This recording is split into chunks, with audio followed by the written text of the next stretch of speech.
I'm Stephen Ben-Nun. You're watching Israeli News Live. Those of you that are following us here on live stream, if you'll just bear with me just for one moment, I actually need to close down a few tabs here because we don't want any echoing in the audio going on in the background. We do have very serious breaking news this evening. Those of you that are aware, we already know that U.S. Army Chief threatens war with Russia. This is reported by Paul Joseph Watson from InfoWars. He reports this. The Army Chief of Staff General Mark Miley warned last night the United States was ready to destroy its enemies in comments that were clearly directed at Russia. Well, the ante has been raised up. This is from the Russian insider. Yana was just here in the office confirming the subtitles here, that we know that everything is accurate in what's being said. I'm going to play portions of it. We can use the subtitles rather than going through every single word by listening to it in Russian, because most of you I know won't speak it. This is a Russian general. And let me start it off for you. Of course, my basic Russian, I know the opening.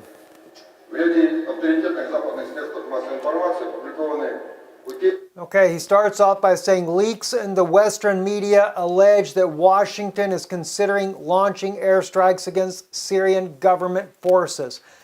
So now we have that the Russian military is acknowledging that there is a planned attack on the Syrian government. Now, it's not just leaked sources. We also know that the Washington Post has brought this out. We have stated it on Israeli News Live already. We noticed it in the fact that Donald Trump has clearly made the statement now saying that Russia has violated the ceasefire agreement inside of Syria. Now that kind of lets us know that more than likely the presidential nominee, seeing as he is running very high in the polls, has been briefed on a possible strike on Damascus. All right, so he says that they've done this. Now let's move forward with what he says next. History shows that certain leaks transform into real actions. Or as he says, not reactions, but he actually says realities. It transforms into actual realities. He goes on to say, a particular concern is information that the initiators of such provocations are representatives of the CIA and the Pentagon, who in September reported the U.S. president on the alleged controllability of the opposition fighters, but today are lobbying for a kinetic scenarios in Syria. Okay, they use the Russian words there. Now, I want to note one thing that's very important in this broadcast here. The Russian general here that is speaking is actually, they're putting this up. The Russian insider is placing this up with the translations in English for you so that you can see. And I believe that Russia is probably behind that because they want the world to know that Russia is taking this serious as well. Let's continue on. Okay, let's just move forward in the subtitles here for you. All that blank space is those long words. He said, I would like to caution Washington's colleagues to conduct a thorough calculation of the possible consequences of such plans. Now this here is a reverse threat. After we have seen the U.S. General Chief make his threats to Russia, who obviously, as Paul Joseph Watson says, was directed at Russia, now he is letting them know as well of the possible consequences of such plans if the Washington colleagues go forward.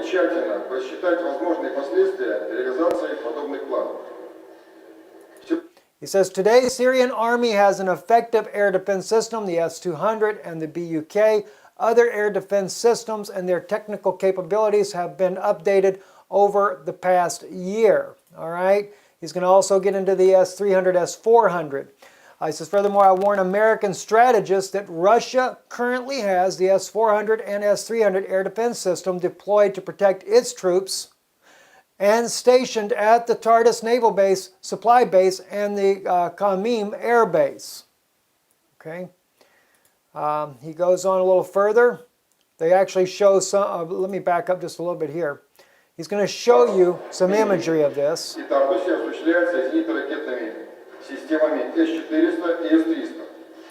They're showing you on the inside the radius of the weapons reach may be a surprise to all unidentified flying objects.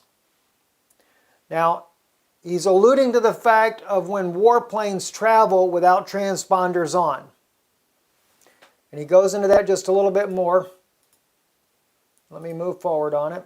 Russian air defense system crews are unlikely to have time to determine in an AE straight line the exact flight paths of missiles and then who the warheads belong to.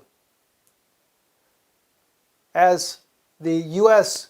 general did his indirect threat, also the Russian general here, my wife could look at his name and tell you what it is. I cannot read Russian myself, but she could tell you.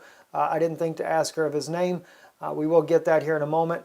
But that the warheads, they don't know. So it is an indirect threat as well. And you're going to see in a moment more of a direct threat.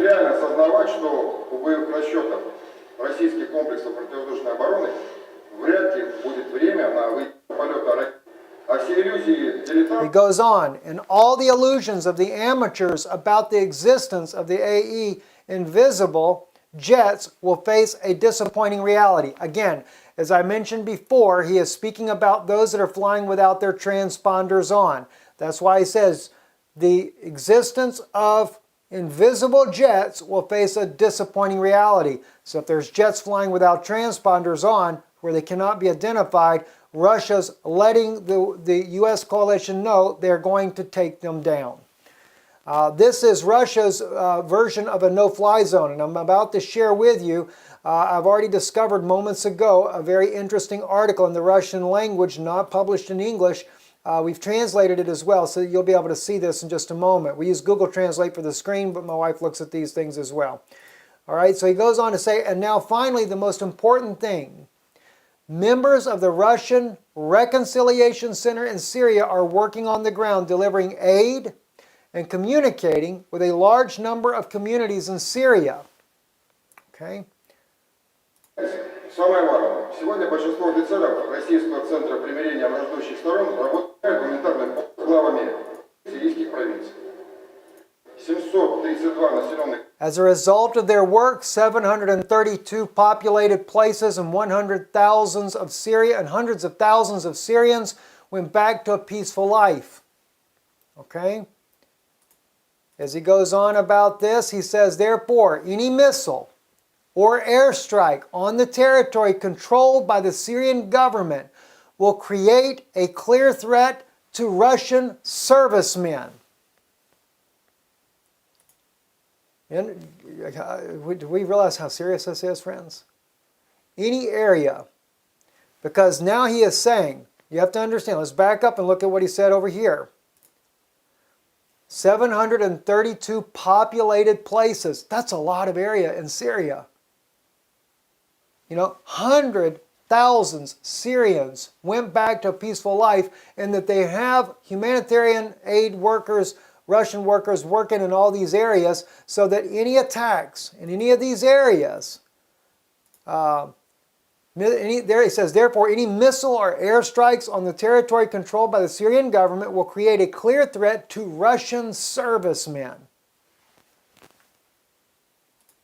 Now we know where Russia's position is. If you strike any of the Syrian armed forces, as the U.S. is now considering once again on the table, Russia will take it as a direct attack on them because their men are working in amongst them. All right? Now, I am warning anyone that after U.S.-led coalition jets bombed positions of the Syrian government forces on September 17th in Deir ez-Zor, all right? Нанесение 17 сентября самолетами коалиции удара по сирийским войскам в Дейр эз-Зоре, мы приняли все необходимые меры. We will take all necessary measures to prevent other American mistakes against Russian military or other military facilities in the territory of the Syrian Arab Republic. That's how serious the threat is. And I know we can say all day long, that oh, Russia is doing this or Russia is doing that. We've here on Israeli News Live, not only ourselves, many journalists have tried to bring this out. Journalists, peace activists from the United States, from Britain, have all been trying to bring this out, that we are getting a wave, an enormous wave of propaganda from the U.S. coalition that is there to try to justify toppling Bashar al-Assad. We're not going to go into that in this broadcast here, but nonetheless, it is a very serious situation. And the one thing that would diffuse the entire thing is if the Obama administration would leave President Bashar al-Assad out of this, leave Russia out of this, and allow them to do as they were doing to begin with, and that was to bring the country back under control. In the secret released audio recording of John Kerry, he stated in there, the one that was recorded in New York, where he was meeting with Syrian opposition leaders there in New York City in the United States, he stated that they knew Daesh or ISIS had taken over half of the country under control already. So they were watching and they were observing. They weren't doing anything to take them out. Although they had claimed to the American public they were there to get rid of ISIS, they never took them out, and neither did the Syrian government ever invite him there to do so. But instead, he said they were hoping that this would bring about the opportunity to be able to negotiate with President Bashar al-Assad and a change in power. But he said they weren't expecting the Russians to step in. This countered the entire thing. Russia began to do major advancements in turning it around for the Syrian government. Even there have been Western analysts that have, military analysts that have also agreed that Russia turned the tide for the Syrian government. That's when the U.S.-led coalition came in, and this is what has caused such a major mass loss of life in the Syrian country, is the actions of the Obama administration not willing to lose this part of the world. Now, let me share with you some other things that you're not aware of. This is not an English language paper. I'm using Google Translate so that you can see for yourself on the screen some of this it says here. This is from discred.ru, a Russian news website. Russia is ready to create a no-fly zone in Syria. This came out on October the 6th, today, the same as did the Russian general speaking what he said. It says the discussion of the possibility of U.S. strikes on positions of Syrian troops, anti-aircraft missile systems S-300 with Russia's delivered into Syria, air defense ground forces. This was stated by the Izvestia, a source close to the Russian military and diplomatic circles. Now what I want to bring your attention to is down here in the paragraph, let's see, 1, 2, 3, 4, 5th paragraph, where you get the dark print here. However, as stated by the member of the Foreign Affairs Committee of the Federation Council, Igor Morozov, in Syria, there are other air defense systems which will allow to cool some hotheads and create a no-fly zone over the country if necessary. So they're not saying they've created it, but the Russian government as well is looking to do the same thing that John Kerry, the Secretary of State for the Barack Obama administration, they're wanting to create a no-fly zone, but now they say in order for them to create a no-fly zone, John Kerry said they would have to take out all of the missile defense systems of the Russians. And I believe it was Ash Carter also saying to Congress, which the only way they could do it would mean a war with Russia and that of Syria. The Russians, on the other hand, from what the general is saying, they've already brought in all the defensive measures. They have the defense measures on the ground, and now they are speaking about doing a no-fly zone. Now, in a roundabout way, this is what the general is saying here. He's basically talking about a no-fly zone. If something's coming in and it's got its transponders off to identify the type of aircraft it is, they're going to take it down. If they feel threatened, the Syrian government is threatened, they're going to take it down. Things are ready, they're active, and anything could happen at any moment. Remember, U.S. Army Chief threatens war with Russia. Paul Joseph Watson states here. Army Chief of Staff General Mark Miley warned last night the United States was ready to destroy its enemies in comments that were clearly directed at Russia. He said, "I want to be clear to those who wish to do us harm. The United States military, despite all our challenges, despite our operational tempo, despite everything we have been doing, we will stop you and we will beat you harder than you have ever been beaten before. Make no mistake about it," said Miley.